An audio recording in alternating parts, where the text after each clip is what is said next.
इधर रात को बड़ी मुश्किल से ही वाड़ी की आंख लगी थी। वे सोफे पर सोना चाहती थी, लेकिन अनिरुद्ध के वार्निंग देने पर उसे उसके पास ही बिस्तर पर सोना पड़ा। कितनी देर में यूं ही जागती रही, उसे यही लगा था अभी अनिरुद्ध उसे अपने बाहों में दबोच लेगा। वह मजबूत बॉडी वाला था, वह छोटी सी नरम नाजुक सी लड़की थी, वह चाहकर भी उसका मुकाबला नहीं कर पाती। ये सोचते ही उसकी आंख लग गई, लेकिन अनिरुद्ध के दिल की दुनिया बुरी तरह से हिला चुकी थी। वह एक पल के लिए भी सो नहीं पाया। यूं ही छत पर लगी हल्की सी लाइट को जलता देख रहा था कि अचानक नींद में चला गया।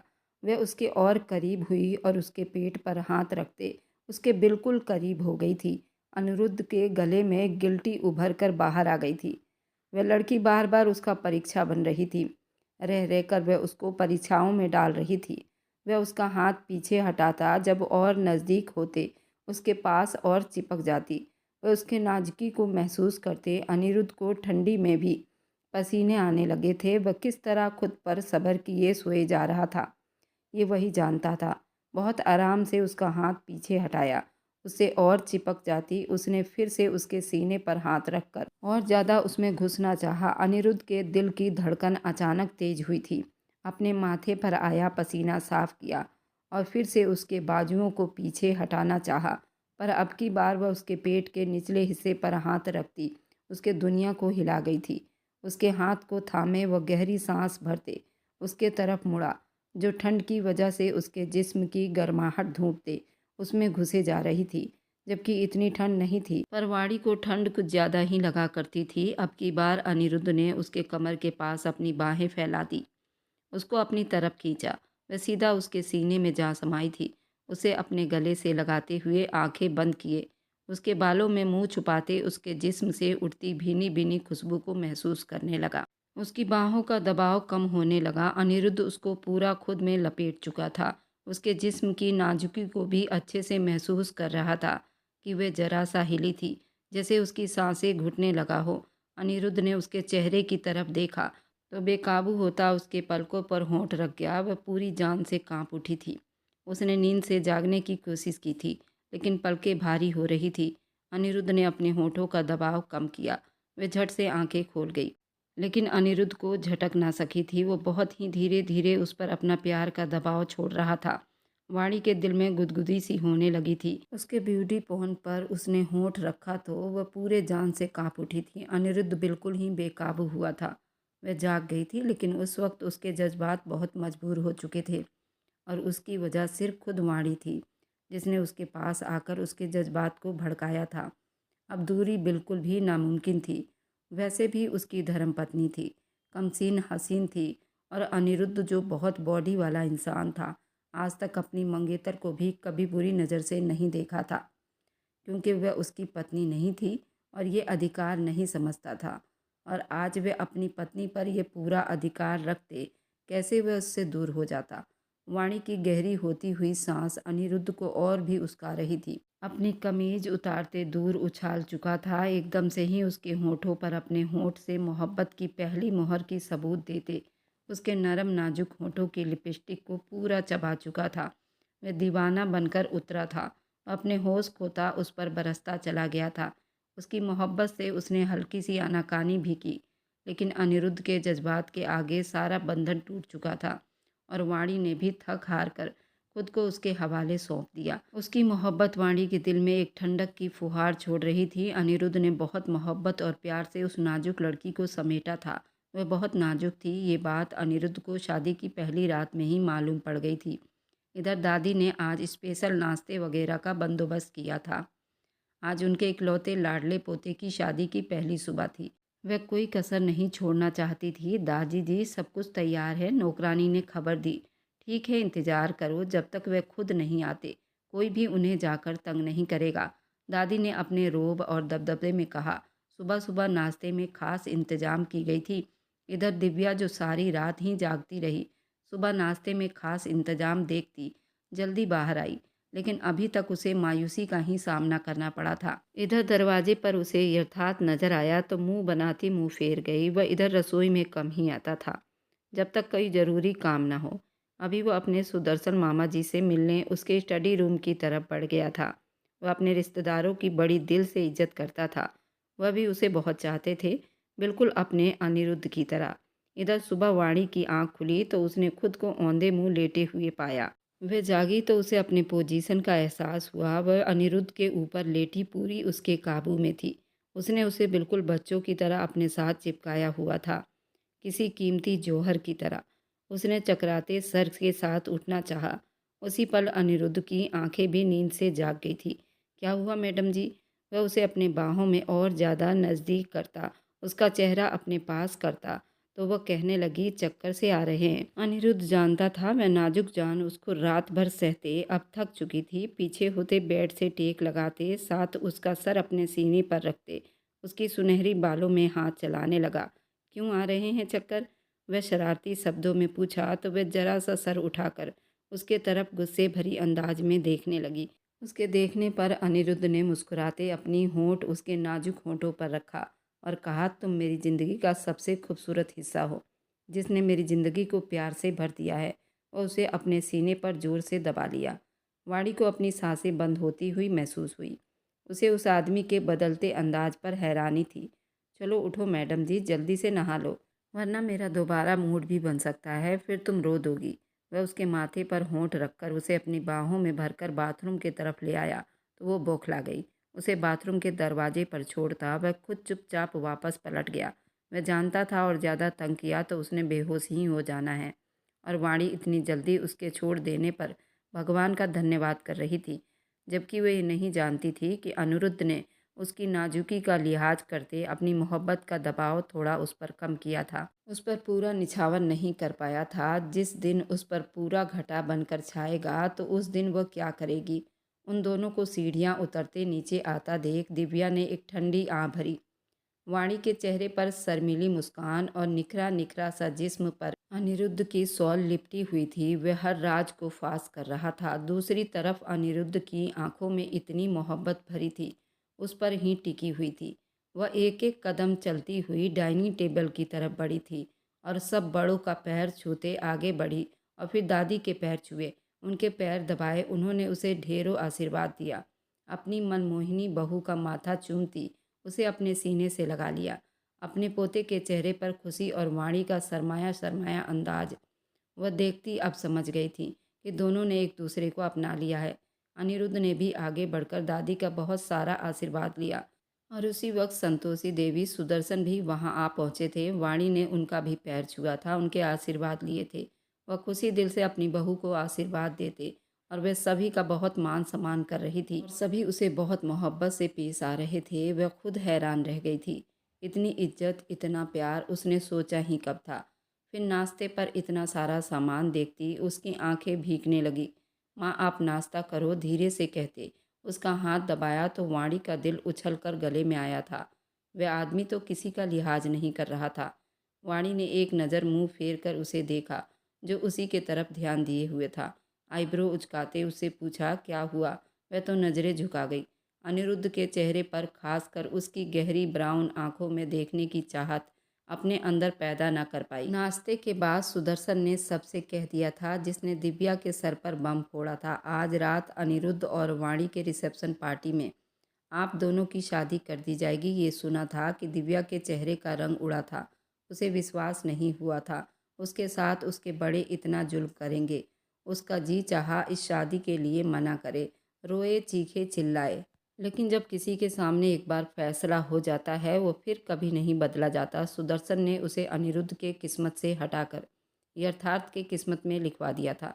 दिव्या को आज पहली बार अपने अंकल पर बहुत गुस्सा आया था, जबकि वह नहीं समझ पा रही थी कि सब किस्मतों की खेल होती है और जोड़ी तो आसमानों पर ही बनते हैं। रिसेप्शन बहुत ज़्यादा धूमधाम से मनाई जा रही थी। सभी गांव वाले और शहर वालों को उसमें इनवाइट किया गया था। पूरा इलाका रोशनियों में नहलाया गया था। आतिशबाजी तो उनकी शादी ब्याह में आम होती थी। हर कोई ही अनिरुद्ध की शादी के लिए दिल से प्रार्थनाएं कर रहा था और वाणी हैरान थी। वह जिसके डर का उसने सुन रखा था, लोग उससे डरते थे, उसकी दहशत से कांपते थे। फिर उस आदमी को इतना आशीर्वाद क्यों दी जा रही थी? हर एक के होंठ पर अनिरुद्ध के लिए बस आशीर्वाद, आंखों में इज्जत और मोहब्बत थी। वाणी अपने घर वालों से मिली तो आंखों में आंसू छलके।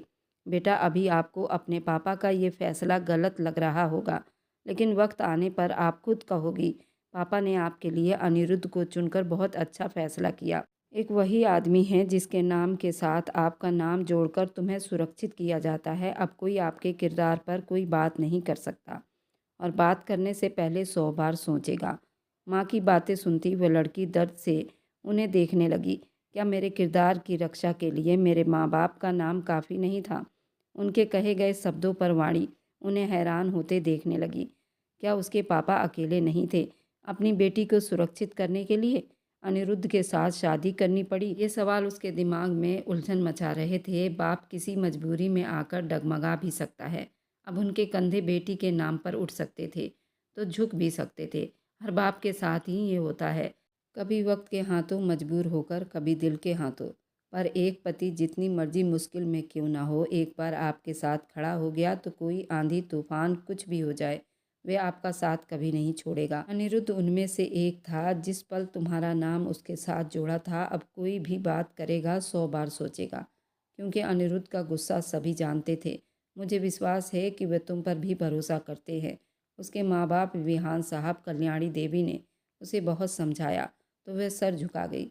अनिरुद्ध का दबदबा देखकर वह भी इस बात को सोचने लगी थी कि पिता के घर उसका मान सम्मान अलग था, जबकि जैसे ही वह अनिरुद्ध के नाम से जुड़ी उसका रुतबा ही बदल गया। इतना इज्जत और मान सम्मान दिया गया, वह दंग रह गई। दिव्या यथार्थ के साथ अपने शादी के मंडप पर बैठ चुकी थी। पंडित जी ने अपना कार्यक्रम शुरू कर दिया था और फेरे के लिए हवन कुंड जल चुका था। दिव्या का दिल खून के आंसू रो रहा था, लेकिन उसे ये सब करना ही था। उस गांव या परिवार में लड़कियों को बोलने की परमिशन कब थी? सब फैसला आदमी ही करते आए थे। दिव्या को यथार्थ के रूम में पहुंचा दिया गया था। उसकी विदाई भी कर दी गई, जबकि यथार्थ और अनिरुद्ध सर जोड़े बैठे थे। वह किसी बहुत ज़रूरी मामले पर डिस्कस कर रहे थे। यथार्थ उसकी बहुत ध्यान से बात सुन रहा था। ये केमिकल बहुत खतरनाक है। उसका एक कतरा भी अगर हमारे अंदर चला जाए तो हम होश हवास खो बैठेंगे। लेकिन यह हमारे इलाके में आ चुका है। हमें उसे रोकना भी है और लाने वाले के खिलाफ एक्शन भी लेना है, पर बहुत राजदारी के साथ। इस केमिकल का आप फिक्र ना करें, मैं संभाल कर रखूँगा और ध्यान से इसका एक्सपेरिमेंट भी करूँगा। आप फिक्र ना करें, यथार्थ ने अनिरुद्ध को तसल्ली दी। यथार्थ एक बहुत काबिल साइंटिस्ट की पढ़ाई कर रहा था और सब उसको अनिरुद्ध का दायां हाथ कहते थे। सबकी नज़र में वह एक कम पढ़ा लिखा इंसान जरूर था, जिसका काम सिर्फ अनिरुद्ध के आदमियों के साथ रहना और दिव्या के साथ आवारागर्दी करना। पर हकीकत कुछ और थी। बाहर वाले बिल्कुल अनजान थे, वह एक साइंटिस्ट था और ये काम बहुत सीक्रेट तरीके से करता था। दिव्या का तो किस्मत ही चमक गया था। अनिरुद्ध अपनी जगह से उठते पूछा, बस यही एक शीशी है, इसे बोतल में पानी डालकर उसका सिर्फ एक कतरा डाला है। इसका असर कितनी देर तक रहेगा ये चेक करना है। खैर, कल तक सब क्लियर हो जाएगा, भगवान की छत्र छाया में, यथार्थ ने विश्वास से कहा। ये सब यथार्थ, इस बात का खास ध्यान रखना ये किसी के हाथ ना लगे। हाँ, कल एक और ज़रूरी काम भी तो करना है। मुझे शहर जाना है। शहर? यथार्थ हैरान हुआ। वाणी के कॉलेज। अनिरुद्ध के बात पर यथार्थ सब समझ गया था। वह अनिरुद्ध था। जब तक सारी सच्चाई जान नहीं लेता, वह उस गुनहगार को सज़ा नहीं देता। उसे वह सुकून से नहीं बैठने वाला था। अपने कमरे में आया तो उसे याद आया, आज दिव्या से उसकी शादी हुई थी और उसी के कमरे में उसकी सेज सजाए बैठी होगी, उसका इंतज़ार कर रही होगी। वह तेज़ी से दरवाज़ा खोलता अंदर दाखिल हुआ। अंदर दाखिल होते जो मंजर उसने देखा वो बिल्कुल सुन रह गया। जिसका डर था वही हुआ था। काफ़ी देर से दिव्या यथार्थ का इंतज़ार करती रही, लेकिन उसका कहीं कुछ अता पता नहीं था। उसका गला सूखने वाला था। उसने साइड टेबल से जब गिलास ढूंढा लेकिन उसे नहीं मिला तो वह उठकर खड़ी हुई। अनिरुद्ध के कमरे में इंटरकॉम भी था और बैल भी था। ये सहूलियत सिर्फ अनिरुद्ध को ही दी गई थी और उसकी पत्नी वाणी को थी। और यहाँ तो मुझे कुछ भी ऐसा नहीं दिखाई दे रहा। मेरे कमरे में तो एक गिलास पानी भी नहीं रखा। इस घर के नौकरों ने पानी रखनी भी जरूरी नहीं समझी। ये हैसियत थी उस आदमी की। इस हवेली में वह दुखी दिल से सोचते दरवाजे से बाहर जाने लगी। उसे अपने कमरे में ड्रेसिंग टेबल के पास पड़ी एक पानी की बोतल दिखाई दी। उसे इतनी जोर की प्यास लगी थी कि वह बोतल खोलते सीधा अपने मुंह में उड़ेल लिया। उसे इतनी प्यास लगी थी, वह बोतल से एक ही सांस में काफ़ी ज़्यादा पानी पी गई थी। उसके अंदर इतनी आग लगी थी कि उसके दिल को जैसे ठंड नहीं पड़ रही थी। वह बोतल को एक तरफ रखती मुड़ी थी कि अगले पल अपने चकराते सर को थाम कर एक दर्द की टीस उठी थी। उसके दिमाग में वो ड्रेसिंग टेबल पर दोनों हाथ जमाए गहरी सांस भरने लगी। उसकी आंखें एक ही पल में लाल हुई थी। उसके खून में गर्मी दौड़ने लगी थी, आग फूटने लगे थे। अपना दुपट्टा खींचकर दूर उछाल गई। उसके दिल की धड़कनें अब बेकाबू दौड़ने लगी थी। वह अपना सारा जेवर उतार कर ड्रेसिंग टेबल पर पटक गई, लेकिन उसके दिमाग का दर्द जा ही नहीं रहा था। धीरे धीरे वह चिल्लाई थी और ड्रेसिंग टेबल से सब कुछ हाथ मारते जमीन पर गिरा दिया था। उसे हर तरफ दो दो चीज़ दिखाई दे रही थी। उसका दिमाग सुन पड़ने लगा था। कोई रास्ता दिखाई नहीं दे रहा था। अब मुंह से खून निकलना भी शुरू हो गया था। उसका जी चाहा सब कुछ तहस नहस कर दे। अपने लहंगे पर हाथ मारती उसे खुद के जिस्म से नोच कर फेंक देना चाहती थी। उसके जिस्म पर एकदम से पसीना चमकने लगा। देखते ही देखते वो पसीने में बिल्कुल नहा गई थी। चीखती अपने ब्लाउज को उतार कर दूर फेंक गई। उसका दुल्हन वाला पूरा रूप पसीने में नहा गया। वह आगे बढ़कर चक्कर खाकर जमीन पर गिर चुकी थी। ठंडे मार्बल पर गिरने से जैसे उसके सुलगते जिस्म पर ठंड सी पड़ गई थी। पूरे खुले जिस्म यूं ही करवट लिए दूसरी तरफ मुड़ गई। उसी पल अर्थात कमरे में दाखिल हुआ। दिव्या को इस हालत में देखता घबराया था। ठंडे फर्श पर करवट के बल लेटे देखा तो उसका दिल रुक रुक कर चल रहा था। वह भागने वाले अंदाज में उसकी तरफ लपका था। दिव्या, दिव्या, होश में आओ। वह उसका चेहरा थपथपाते बेचैनी से उठाने लगा, लेकिन अपने होश हवास खो बैठी थी। उसकी ऐसी हालत देखते वह अपनी आंखें जोर से मीच गया। जल्दी से उसे अपने बाहों में भरता बिस्तर पर लाया था। कमरे की हालत देखते हुए होंठ भींच गया। अचानक उसकी निगाह उस बोतल पर जा ठहरी जो आधी हो चुकी थी। क्या दिव्या ने यही पिया था? अब अर्थात सब कुछ समझ चुका था। अपने सर को पकड़कर बैठ गया। दिव्या, ये क्या किया तुमने? उस केमिकल की शीशी पॉकेट से निकालता जल्दी से लॉक करता रख चुका था। फिर दिव्या की तरफ भागा था। वो बिस्तर पर बेचैनी से करवटें बदल रही थी, अपनी गर्दन को बराबर मसल रही थी। जरूर उसका खून अब जम रहा था और जब तक उसका खून नीचे नहीं आता वे होश हवास में वापस आने वाली नहीं थी। अब अपने बालों से उलझ रही थी। बिल्कुल खुले जिस्म थी।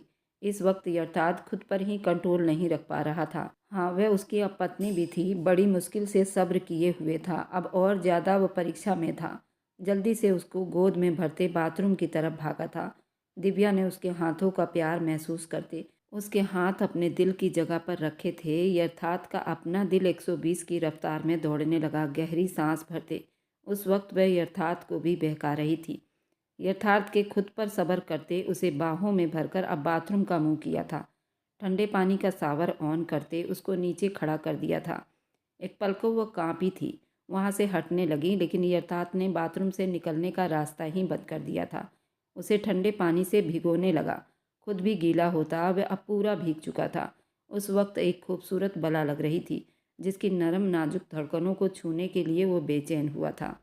उसके गर्दन पर पानी के कतरे बह रहे थे, यथार्थ को बेचैन करने लगे थे। दिव्या के जिस्म में झुंझुनी सी पैदा होते देखा। वह ठंडा पानी का शावर बंद करता अब गर्म पानी का शावर ऑन करता उसे देखने लगा, जो दीवार से टेक लगाए उसी के सहारे खड़ी गहरी सांस भर रही थी। अब अपनी आंखें खोल रही थी। यथार्थ ने अपनी शर्ट उतार कर दूर फेंकी। उभरते मसल्स उसे और ज़्यादा मजबूत बनाने लगे थे। एक हाथ से दिव्या को संभाले हुए था, जबकि दूसरा उसके ब्यूटी बॉन्ड पर आने के लिए मचल रहे थे। पर यथार्थ ने अपने ऊपर काबू रखकर उसे संभाला था। एक पल को उसकी निगाहें बार बार मचल रही थी। यथार्थ ने उसे खींचकर अपने सीने से लगाया तो वह कांपते हुए उसके सीने में समा गई। अभी किस तरह घुस रही हो मेरे सीने में? जब होश हवास जागेगा तो सबसे पहला इल्ज़ाम मुझ पर ही लगाओगी। यथार्थ ने शावर का टेप बंद करते बड़बड़ाते हुए कहा और 1 मिनट से पहले फिर से उसको अपने सीने में भींच लिया और उसे गोद में उठाते बाहर लाया। उसने इतनी तेजी में ये सब किया था। उसका हाथ एक पल कांप सा गया था, लेकिन उसने अपने जज्बात को बांधे रखा। बिस्तर पर लाया। अब वह बेहोश होती यथार्थ को अपनी तरफ खींच गई थी। यथार्थ ने पीछे होते उसको कंबल उड़ा दिया था। वह अब ड्रेसिंग रूम की तरफ बढ़ गया। उधर सुबह ही सुबह पूजा आराधना के समय वो कमरे में दाखिल हुआ था और वो पूजा करके अभी बैठी ही थी। उसे इस तरह देखते एक पल को अनिरुद्ध के चेहरे पर एक सुकून की लहर दौड़ी थी। रात को वाणी को बुखार था, जिस वजह से वो मेडिसिन लेकर जल्दी सो गई थी। अनिरुद्ध वाणी को इस तरह धर्म से प्यार करते देखा तो उसे उस पर टूट कर प्यार आया था। उसके तरफ कदम बढ़ाते देखते खुद उठकर उसके पास चलाया। माथे पर हाथ रखे उसका बुखार चेक करने लगा। अब कैसी है तबीयत? उसके सवाल पर वाणी गुमसुम सी हो गई। वह मुस्कुराते हुए उसके माथे पर होंठ लगा गया। आप बहुत अलग है अनिरुद्ध। वह दिल की बात जुबां पर ले आई थी। अच्छा वो कैसे? उसे लिए अब बालकनी में चलाया। उसे सुबह की ताज़ा हवा बहुत पसंद थी। सब कहते हैं अनिरुद्ध एक जालिम इंसान है। पहले मुझे तुमसे बहुत डर लगता था और सभी लोग डरते भी हैं, लेकिन आप ऐसे नहीं। सब लोग गलत हैं। वाणी ने उसका हाथ थामे कहा। एक पल को अनिरुद्ध चुप से उसे देखता चला गया। सब लोग ठीक ही तो कहते हैं। वाणी मैं सच में एक जालिम इंसान हूँ, लेकिन सिर्फ जालिमों के साथ। कहर बनकर बरसता हूँ, उस पर जुल्म ढाता हूँ। लेकिन तुम्हें क्यों मैं जालिम लगने लगा था? क्या मैंने तुम्हारे सामने अपना वह रूप लेकर आया हूँ? क्यों लेकर आऊँगा जिससे सब डरते हैं? तुम मेरी मासूम सी पत्नी हो, मेरी डार्लिंग हो, और वह भी इतनी छोटी सी। अनिरुद्ध ने ये कहते के साथ उसकी पीठ अपने सीने में लगाते अपना गाल उसके कंधे पर टिका दिया था। बड़ी प्यारी हो तुम। अपना दिल धड़कता संभाल कर उसकी तरफ मुड़कर कहा तो अनिरुद्ध ने उसके गाल पर अपने होंठ रखते। 30 साल के बाद मुझे दुल्हन मिली थी, वह भी इतनी छोटी सी, जो मेरी एक रात की मोहब्बत से ही बेहाल हो चुकी है। बुखार हो चुका है, और वह भी मैंने बहुत आराम से ये सब कुछ किया था। अनिरुद्ध की बहकी बातें वाणी के चेहरे पर शर्म की लाली ले आई थी। ऐसी बात नहीं है, वह कल थकन से बुखार था। वाणी ने सर झुकाए सफाई देनी चाहिए तो अनिरुद्ध ने उसका मुंह अपनी तरफ मोड़ लिया। मतलब मेरी ये छोटी सी कमसीन सी मेरी डार्लिंग प्यार को सहन नहीं कर सकी। उसके चेहरे को हाथों के प्याले में भरते उसके होंठों को छूते बोला। वह बुरी तरह से कांपने लगी, उसे देखने लगी। वैसे आपने अभी मेरी मोहब्बत का तो कुछ ही हिस्सा देखा है। आज रात तैयार रहना, तुम पर टूट कर बरसूंगा। उसे एक आंख दबाता कमरे की तरफ ले जाता उसका हाथ थामे उसे अंदर ले गया। सुबह होते ही अनिरुद्ध कॉलेज से उस लड़की मेनिका का नंबर निकलवाते उसके घर तक पहुंच गया, और वहां से उस लड़के तक पहुंचना मुश्किल नहीं था। 2 थप्पड़ खाते वह सब कुछ बकने लगा था जो अनिरुद्ध ने रिकॉर्डिंग करवाते उसे पुलिस के हवाले कर दिया था। ऐसी तस्वीर सिर्फ उसने वाणी की नहीं बनाई थी। उस लिस्ट में कई लड़कियां थीं। एक ने तो आत्महत्या कर लिया था। मेनका भी इसी सब में मिली हुई थी। ये लड़कियों को ब्लैकमेल करके पैसे मांगते थे। उसका मोबाइल जब्त हो चुका था। उसके पास 2 मोबाइल थे। व्हाट्सएप में इसी तरह की तस्वीर भरी हुई थी। एक लैपटॉप भी बरामद हुआ था जिसमें उसकी पूरी टीम का बायोडाटा मौजूद था। अनिरुद्ध, ये तो बहुत बड़ा गैंग है यार। उस एक गलती की वजह से उसमें उसने वाणी की तस्वीर बनाई थी। हम उस गैंग तक पहुंच गए हैं। उन्होंने कितनी लड़कियों को ब्लैकमेल किए, उन लड़कियों के घर बर्बाद किए। समर्थ ने कहा। एक लड़की की मृत्यु भी हुई थी, वह भी इन्हीं पिक्चरों की वजह से। उसने खुदकुशी की थी। इंस्पेक्टर और समर्थ ने गहरी सांस भरते हुए कहा। इंस्पेक्टर, कोई एक भी नहीं छूटना चाहिए। उसने गुस्से से कहा। मेनका को भी अरेस्ट करो, वह उनकी लीडर है। अनिरुद्ध ने सख्ती से कहा। बिल्कुल ऐसा ही होगा। इंस्पेक्टर और समर्थ ने पुख्ता शब्दों में विश्वास दिलाई थी। इधर दिव्या बहुत बौखलाई हुई थी। यथार्थ, क्या किया तुमने रात मेरे साथ? दिव्या की जैसे ही आंख खुली उसने रोते हुए यथार्थ के कमर पर मुक्के बरसाने शुरू किए। वह जो कुछ देर पहले ही नहा धोकर सोया था, नाजुक हाथों के मुक्के अपने पीठ पर खाता सीधा होता उसकी तरफ मुड़ा था, जो रोते हुए अब उसके सीने पर मुक्के बरसा रही थी। क्या हो गया? दिमाग ठीक है तुम्हारा? इस तरह कौन जगाता है? यथार्थ का दिमाग पल भर में घूम गया था। तुम्हारी हिम्मत कैसे हुई मुझे छूने की? वह रोते हुए बोली। यथार्थ ने गुस्से से एक सख्त नज़रों से देखते उसे बाजुओं से पकड़कर अपनी तरफ खींचा था। अगर इतना तुम्हारे जिस्म का गुलाम होता तो रात को अच्छी तरह तुम्हारा फ़ायदा उठा सकता था। तुम रात को बिना कपड़ों के ऐसे ही फर्श पर बेहोश पड़ी थी। तुम्हारे होश भी ठिकाने लगा देता, लेकिन मैंने ऐसा कुछ भी नहीं किया। अगर किया होता तो तुम्हारा जिस्म इतना साफ सुथरा न होता। उस पर मेरी मोहब्बतों के निशान तुम्हें साफ दिखाई देते। उसे एक झटके से पीछे करता उठा, बालों में हाथ फेरता, एक नज़र मोबाइल पर अनिरुद्ध की कॉल को देखता उठा, सीधा बाथरूम की तरफ बढ़ गया। दिव्या को खुद पर अफसोस हुआ। सच में वह रात को उस पानी को पीते ही अपना होश हवास खोने लगी थी। वह उसके बेडरूम में ही सोई थी, लेकिन उसके जिस्म पर कहीं कोई निशान नहीं था। वरना जिस तरह यथार्थ उसके लिए जुनूनी रहता था, वह इस तरह बेदाग न होती। ड्रेसिंग रूम में वह ड्रेस लेती बाहर निकली तो यथार्थ को तैयार होता देख वह चौंकी। इतनी सुबह सुबह वो कहाँ जा रहा था?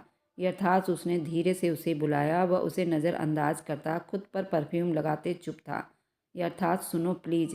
न जाने क्यों आज वह यथार्थ को इस तरह खुद से बुलाने लगी तो उसे रात के कुछ पल याद आ गए थे, लेकिन वह होश हवास कैसे खोई उसे ये याद नहीं था। यथार्थ, मेरी बात सुनिए ना।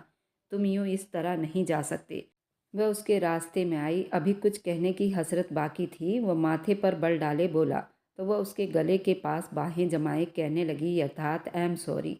आंखों में आंसू लिए वो बस इतना ही कह पाई थी, जिसका दिल पहले ही उसके लिए नरम हो चुका था। उसके यूं गले लगने पर अब की बार बिल्कुल ही बगावत पर उतर आया था। अर्थात मेरी गलती है, मैंने तुम पर शक किया। दिव्या, अगर हमारे बीच रात को सब कुछ हुआ होता, क्या तब भी तुम्हारा मेरे साथ यही व्यवहार होता? उसे अपने आप से पीछे हटाते बड़ी गंभीर शब्दों में पूछ रहा था। मालूम नहीं, लेकिन इतना जानती हूँ, अब तुम मेरे पति परमेश्वर हो और मेरे पूरे जिस्म के मालिक हो। मुझे जैसे मर्जी छू सकते हो। दिव्या ने सर झुकाते धीरे से कहा, तुम्हें लगता है रात को मैंने तुम्हारा फ़ायदा उठाया और अपना अधिकार तुमसे ले लिया है? वह कहते अटक गया तो दिव्या ने आगे होते उसके होंठ पर अपने नरम मुलायम होंठ रख दिए।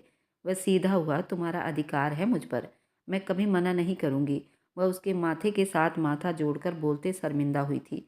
यथार्थ ने एक पल में उसके होंठों पर अपनी मुहर जमा दी और उसे लिए बिस्तर पर आया। अपनी जैकेट उतारता अपनी शर्ट को दूर फेंक दिया था। यथार्थ ने धीरे से डरते हुए अपने बाजुओं में भरकर उसे बिस्तर पर गिरा चुका था। अब तो उसे पूरी आज़ादी मिल चुकी थी। अब तो वह उसे कहीं से भी छू सकता था। वह थोड़ी सी मिनमिनाई थी, तुम मेरी धर्मपत्नी हो, लेकिन मुझसे कंट्रोल नहीं होता। जब तुम आगे से खुलेआम ऑफर दे रही हो तो कोई भी मर्द पीछे नहीं हट सकता। जब तक तुम्हारी मर्जी शामिल नहीं थी, उसके ब्लाउज का हुक खोलता उसे कांपने पर मजबूर कर गया था।